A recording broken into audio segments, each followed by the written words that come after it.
chiropractic to them? You know, when you say that, what always comes to mind is that chiropractic helps the body function more optimally. But then I think about the word optimally, and I think, I don't know that that means the same thing to every person that hears it, right? So I don't actually know that that's the best description when we're talking about chiropractic. But I would say that chiropractic is all about making sure that your body is working its best so that everything else that you're doing is more effective and more efficient. Whether you're dieting or exercising or taking supplements or whatever you're doing for your health, if you're under chiropractic care, your body will work better. And those things essentially will work better as well. It's like the bridge for all things health. Okay, so if we start from the very beginning then, why did you decide to become a chiropractor? Well, I think chiropractic pretty much fell in my lap. I was working for a bank. I was a bank teller, and I think I was 16 at the time, and I had never even heard the word chiropractic. And I don't think anybody in my family had ever been to a chiropractor. I just never come across it. And there was this wonderful woman that would always wait in my teller line so that I could help her. And one day she comes to my window and she says, Lacey, I really want you to work for me. And I was like, oh, okay. And she slid me her card, and I never really paid attention to what she did. And I flipped the card over and it said she was a chiropractor. And I was like, chiropractic? What is this all about?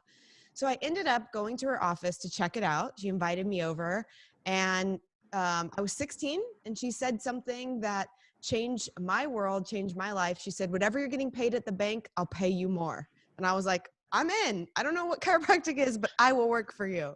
So started working for her, and that started my chiropractic journey. I was working for chiropractors for 7 years, and finally one of the doctors I worked for said, what are you doing? It's time you go become a chiropractor. And here I am.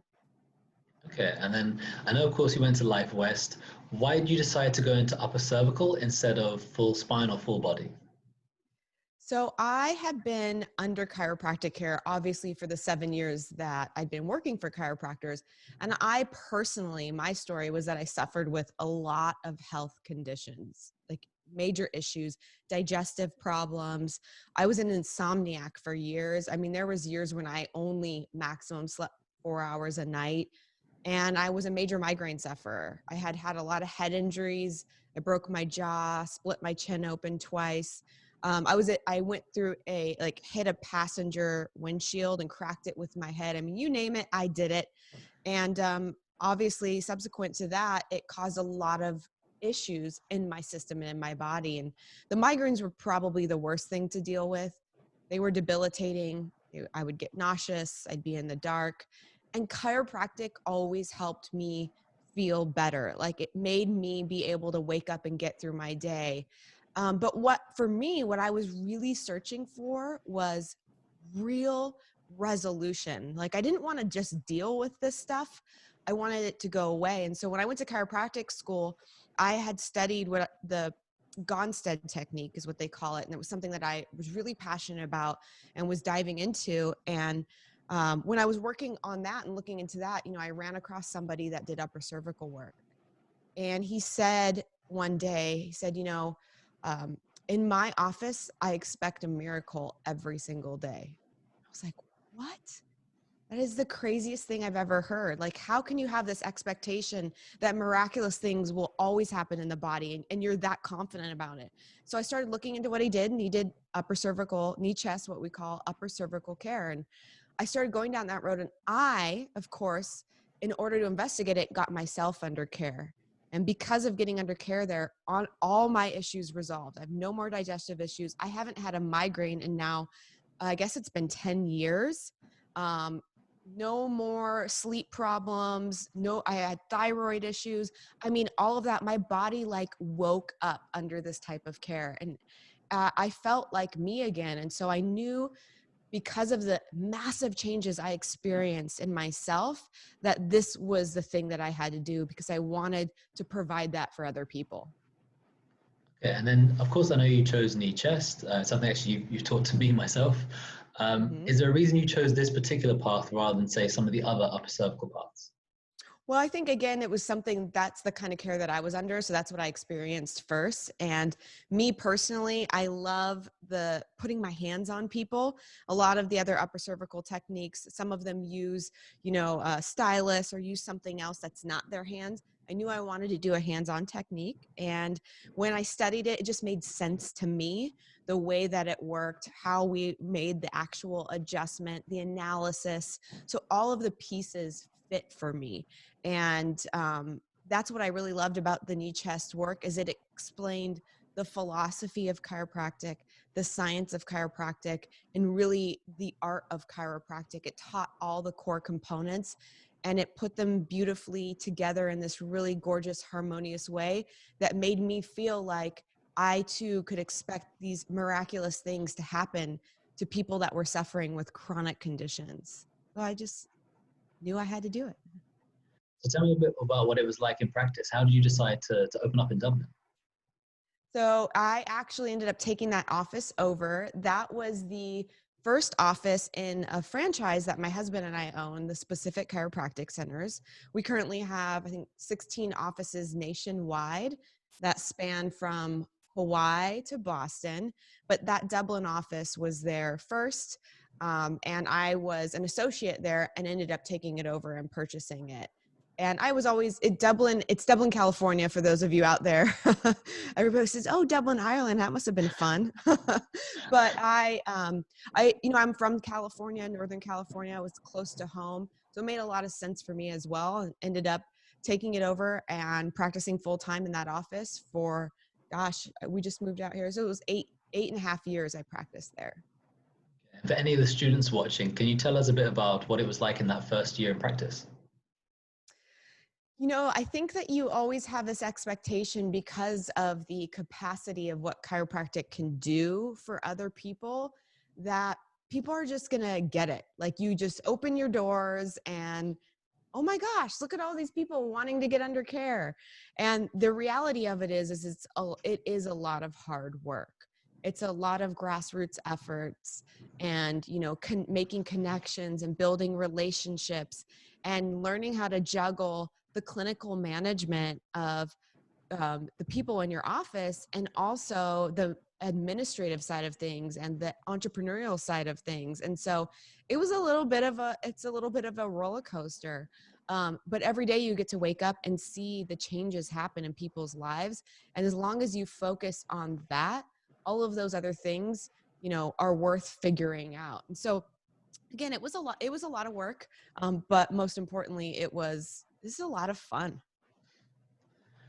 So when you were there, what kind of cases were you seeing? Because I know, I mean, for anyone who's been to an upper cervical office, they know you don't see generally, people with rolled ankles and people with knee injuries. What were the kind Yeah. of cases you see on a typical basis? So this is really funny because when I was in school, I went through the entire ICPA program.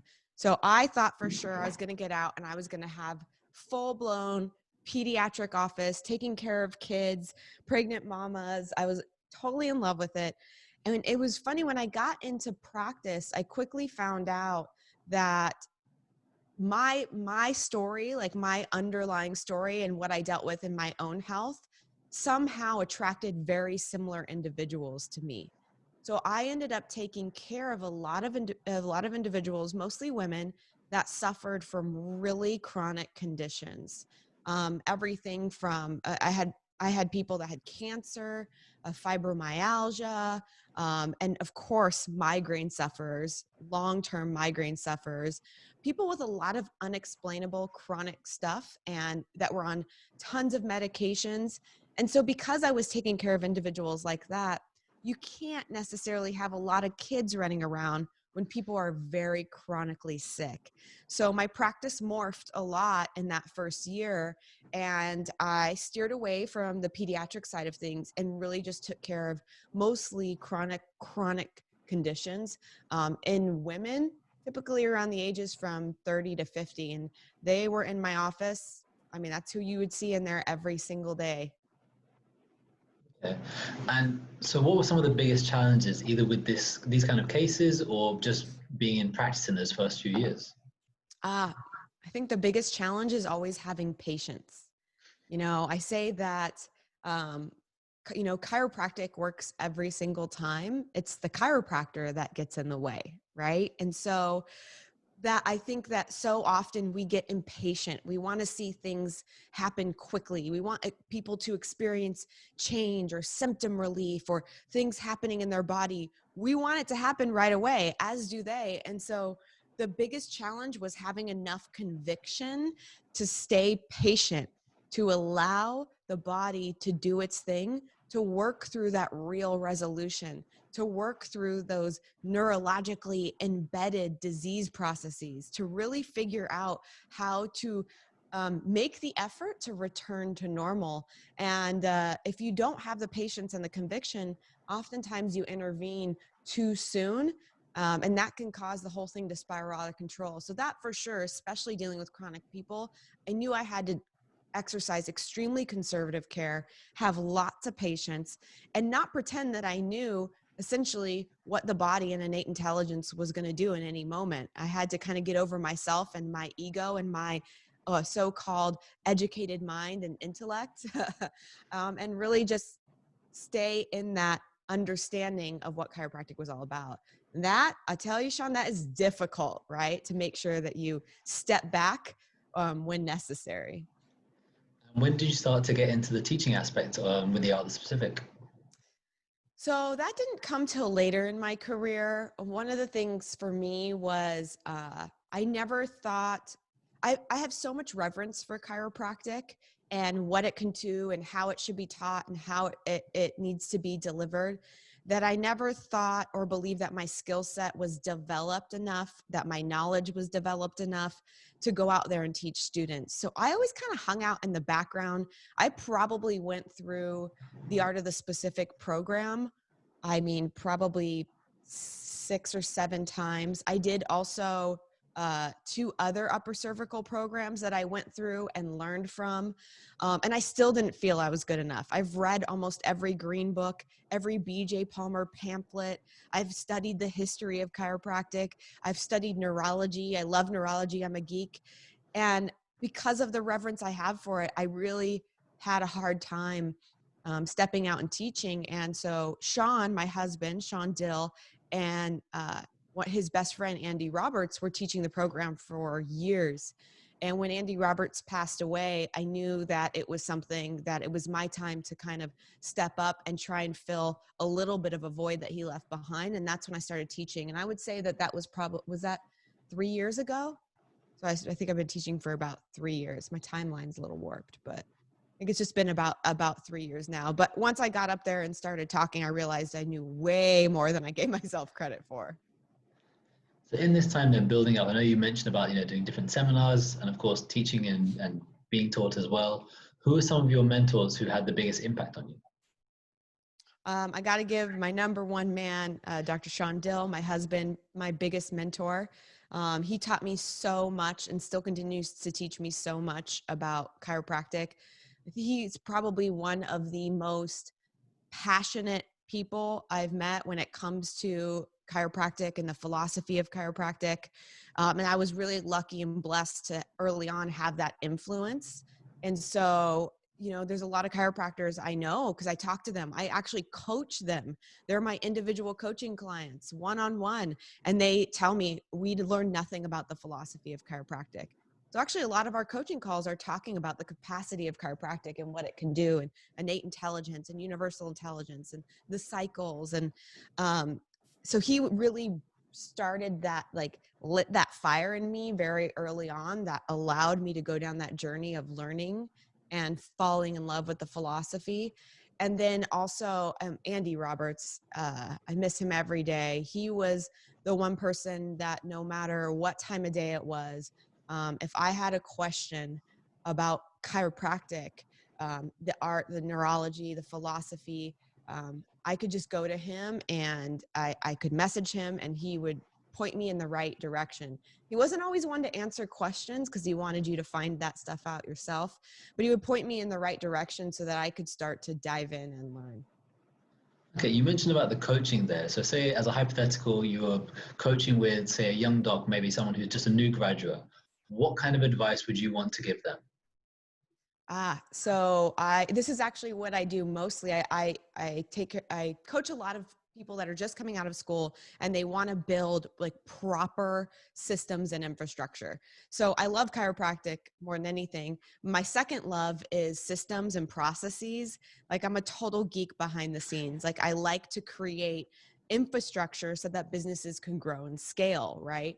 And so I would say, you know, it's hard because you understand the craft and you've got this skill set, and it's really easy to avoid building the business the right way. Whether you're an associate or you're starting it on your own, you still need to pay attention to building, you know, systems, documenting how you do everything. That is the only way that the business can scale and grow and not on shaky ground. And I see it all the time in offices. People get ahead of themselves and they grow too quickly, and their business, their systems can't handle it.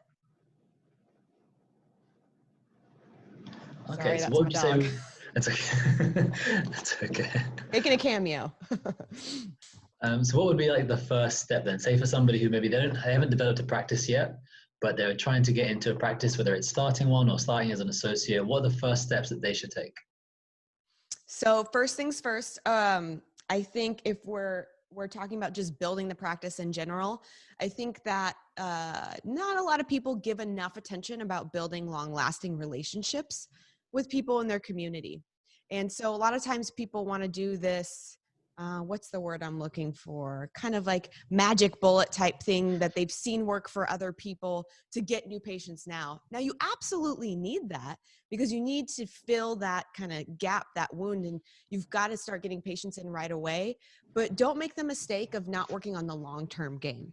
And the long-term game is creating long, deep relationships so that your practice can be filled with people in your community that will refer into your business. So make sure that you're going out there, you're meeting other business owners, you're getting to know them, you're networking, you're doing all those things simultaneously to the quick new patient generating activities, right? I just think it's really easy to not do it because you don't see that immediate return, but it is the best thing to actually build a solid foundation of referrals and a long-lasting business that will last through things like we've experienced over the last, 3.5 months. So definitely building relationships. Yeah, given what's been happening in these past 3.5 months, I mean, everywhere in the world, how has this changed the advice that you give to your clients? It doesn't. I still am 100% believer, and like what you need to be doing is still maintaining and building community. I think that especially with what's happened more than ever, people are recognizing how much they yearn real, true connection. And I think that is something that's come out of all of this, is that, people care so much about people and they want to be connected. They don't want to be disconnected, left in their homes, not seeing their friends and family, not being able to engage in taking care of their health or going to the gym or even going simple things like the grocery store. So because connection is so deeply ingrained in the core of who we are, more than ever, we should be going out there and creating relationships and helping each other. So it's something that we've always preached, especially in the Black Diamond Club when we're, teaching people how to grow their businesses. And now we have all of the evidence that component of it is something that we should be focusing on and lifting up. So this may be a bit of a very open and big question, but for service providers in general, what could they do to come out stronger from COVID? I think so. One of the things is, I think, utilizing your time wisely. It's really difficult when we're going through things like that. And like you were just telling me in our conversation before going live, you had to close your doors for 2 months. And there's a lot of businesses that, they had to do that. And it's really easy to go into a space where you're feeling bad and not focusing on your business. Instead, I would say utilize that time to do all of the things that you've been pushing aside. A lot of my clients that weren't able to fully practice, what we did is we had them go through and rehaul every single system in their office and look at what kinds of things during this entire 3.5 months weren't working for the business, and how can we make them better? How can we expand on them to make sure that when another crisis comes down the road, that the business can stay sustainable, right? So going back and using your time wisely, making sure that you're not disconnecting from those relationships that you've been building, making sure you're checking in on people, right? That was one of the biggest returns I think I saw for most chiropractors is we were having our clients write handwritten notes to their patients saying, I'm thinking about you. Not even just the people that were still active, but the people that used to be in your practice, and saying, we're hope that your friends and your family are all safe. And again, maintaining that connection. So using your time wisely, doing an overhaul of all the things in your office that you wanted to, making things better. And then of course, maintaining contact with everybody. That will make sure that in any crisis that your business goes through, that you can maintain and come out of it ahead. Yeah, and say for yourself then, that's of course a way that these other companies can get their own success. What kind of goals do you have at the moment? For our businesses? For your businesses or even for yourself? So gosh, so many, right? One of the biggest things is, I know, like, where do you want me to start? We do have 11 businesses, but no. I think the biggest thing for me was, especially going through the last 3.5 months, Shaan and I, our big charge was to make sure that we gave people every single thing possible, anything we could, to make sure that they came out successful out of this, at their business, that they didn't have to close their doors. And no, so the reality of it is we're not fully done, right? I mean, I think that we're still dealing with all of this. You just said you're only in phase 2. There's some states in the United States that are only also in phase 2, some of them not even quite there yet. So right now, my focus and my biggest goal is to make sure that everybody that I have influence over or contact with, that they have the tools and the mindset to be able to stay open, period. That's what this is all about. And then once I get through that, then maybe I'll go work on where I'm going on vacation. It's interesting you mentioned mindset there. It's something I've heard, of course, you speak about before and lots of people right now. What kind of shifts in mindset are you seeing that more people should or could be making at this point? Yeah, I think whenever we're put under massive amounts of stress or in a space where things are extremely unknown, you feel unstable, it's really easy to move into a scarcity and lack mentality. And that just doesn't have to mean specifically finances or money. I mean, that could mean clients, right? It's really easy when you're closed for 2 months to say, I don't know that when I open, that people will come back. Like, how do you, it's just so easy to go into that. So I think the biggest thing is figuring out how you can maintain a mindset of abundance and positivity. I know what you guys are probably thinking, well, it sounds easier than it actually is, right? But there's so much information on there about how you can still, during times like this, attract people, attract the right clients, attract wealth and money and abundance into your life. So I would say do a little research. We have, I don't know if it's a podcast. We just did a entire workshop called Money Matters. We did it last weekend with 150 of our BDC Black Diamond Club members. And it was all about wealth attraction and mindset, the mindset of abundance.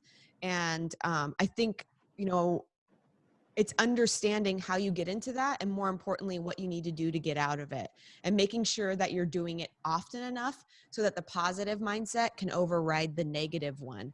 Because I think that you and I could both agree, when you think negatively, it's such a much stronger thought than a positive one. It like wins every time. So whatever you're trying to do, if you're trying to say, I believe that money flows to me, I believe that the right people flow to me and that I can take care of them, you've got to probably say it 100 times a day to override the 10 times a day you tell yourself it won't happen. So make sure that you're maintaining that positive, abundant mindset and doing the things necessary to keep it. As well as the mindset, what do you think are some of the most important factors of your own success? Specifically that, I mean, I think that when I started working when I was 14, and I grew up in a house that didn't have a lot of money. And so because of that ingrained belief, I believed that when it came to my business, that I had to work a certain amount of hours and that would give me a certain amount of money. I never understood that you can work a certain amount of hours and it can give you tenfold the amount of money. And so that is a result of my ability to take care of more people. But when I believed I could only get a certain amount of things, that meant I could only get a certain amount of people to serve, right? And so I had to overcome a lot of my negative self-talk, my negative belief systems around how money worked, around how business worked, around how you can attract individuals, people into your life. And once I actually broke down those barriers and those walls, my business massively boomed. And so I always tell people like that literally, I can't tell you how many times I've helped and talked people through shifting their mindset on something within themselves or within their business. And literally the next day, their books are filling up. I mean, it's that important. We say that all business problems are personal problems in disguise. So sometimes that's a reflection of your outward environment, your relationships, things that are happening in your life. But sometimes it's a reflection of your inward environment and the way that you're thinking. And those things massively impact how many people you can help and how much money you can actually make. So that was a big thing for me, really paying attention and continually, because I still do it now, working on my belief systems about what I deserve and how it will come to me. Yeah, and as well as the goals you have for yourself, what are some goals you have for the specific and for the profession in general? Yeah. So we always hear, I'm on the board for IFCO, and we always hear this term, this idea like chiropractic should be for every man, woman, and child on the planet, right? Well, in reality, Shaan, I think that you and I could agree there's not enough chiropractors to take care of every man, woman, and child on the planet. We would I'd never, break my none of us would hands. ever sleep. Yeah, no, yeah, it just wouldn't happen. But I think mostly the reason that we started the Specific Chiropractic Centers is to help chiropractors be successful doing the technique that we love. They all do knee, chest, upper, cervical. And we're working to have that grow. First in the United States to try to get an office in every single state. We want to eventually have that grow so that it can become IPO and can be public. And most importantly, have it grow and for us impact enough chiropractors so that every man, woman, and child on the planet has the opportunity to get checked for vertebral subluxation. That's what it's all about. And I completely agree. I think it's kind of like, I mean, a lot of people always use the comparison of dentistry. It's like, yeah, we all should go to a dentist, but not everyone does. But not And so, everybody does. yeah, for us to have the same expectation is quite difficult. Right. But it's just the reality. It's just normal human behavior. But we, like you said, everybody has the opportunity to go to a dentist. They get to choose whether or not. And where we're at right now in chiropractic, we don't have enough chiropractors. We don't have enough successful, active chiropractors taking care of enough people for everybody to have that opportunity. So every business that we have somehow is related back to chiropractic and is related back to creating more successful chiropractors. Obviously, Specific Chiropractic Center is our number one because that's our business, but everything else that we do is to create other chiropractors to be more successful. So that's what I love. Black Diamond Club is all about teaching chiropractors that mindset, the marketing, the sales strategies they can use to reach more people in their community. We have a software system, an EHR system. It's all about helping chiropractors leverage their software system to reach more people in their community, right? So they can have a bigger impact. So that's like really what we're passionate about. What kind of things would you like to see change in the profession in general? I know, of course, you sit on the IFCO, and I know you're very connected with the schools as well. What kind of changes do you think would happen or should happen at more of kind of a basement level to make those kind of changes on a bigger, grander scale? Yeah, I think two things, and they're the two things I'm most passionate about when it comes to chiropractic is bringing back some of the philosophy into the schools. I think when people hear the word philosophy, they get a little bit reactive, but what the philosophy does, I think it allows students, especially, to have an understanding of chiropractic that gives them more confidence and conviction. And if you have more confidence and conviction in your profession, in the work that you're doing, in your skill set, you will be able to get better results. You'll be able to communicate it better, and you'll be able to effectively reach more people. And that's what chiropractic is all about. How many people can we get to? How many people can we help? So number one, bringing back some of that into the schools. I would love to see all of it into the schools, going through the 33 principles and Stevenson's chiropractic textbook. But, you know, we got to start somewhere. And then secondly, I think that there should be, I would love to see a change in the curriculum to where they add in a couple of business courses, simple business courses to teach chiropractors just at least how to launch their office if they're starting it, or even their associateship if they're doing that. Because coming out of chiropractic school and having that void in your curriculum is what I think causes a lot of chiropractors to not succeed. And the failure rate for chiropractic is not one I would like to talk about openly, and it's heartbreaking, but I think it's because of the lack of conviction and the lack of understanding of what to do. We know how to do it, but what do we do so that we are capable and can keep our doors open to be able to do it, right? So those would be some massive changes. And in an ideal world, what kind of changes would you like to see implemented in healthcare systems as well? You know, especially living in the United States with insurance and healthcare and the way that that runs, I would just love to see somehow some sort of change where people openly can choose where they want to go and how they want to take care of themselves when it comes to their health. I think with, you know, the way that insurance work, it pigeonholes them into having to go a certain route. So I would love for there to be, you know, more opportunity and more self-choice. I think that that would be the most important thing, that people have the ability to make the decision themselves and to choose how they want to engage in taking care of their health problems. I know, of course, before we talked more about the kind of advice you would give to, to businesses and to people who are service providers. What kind of advice would you give for people who are in lockdown at the moment? Say your average member of the public. The public, oh my gosh, Yeah. get out there and move.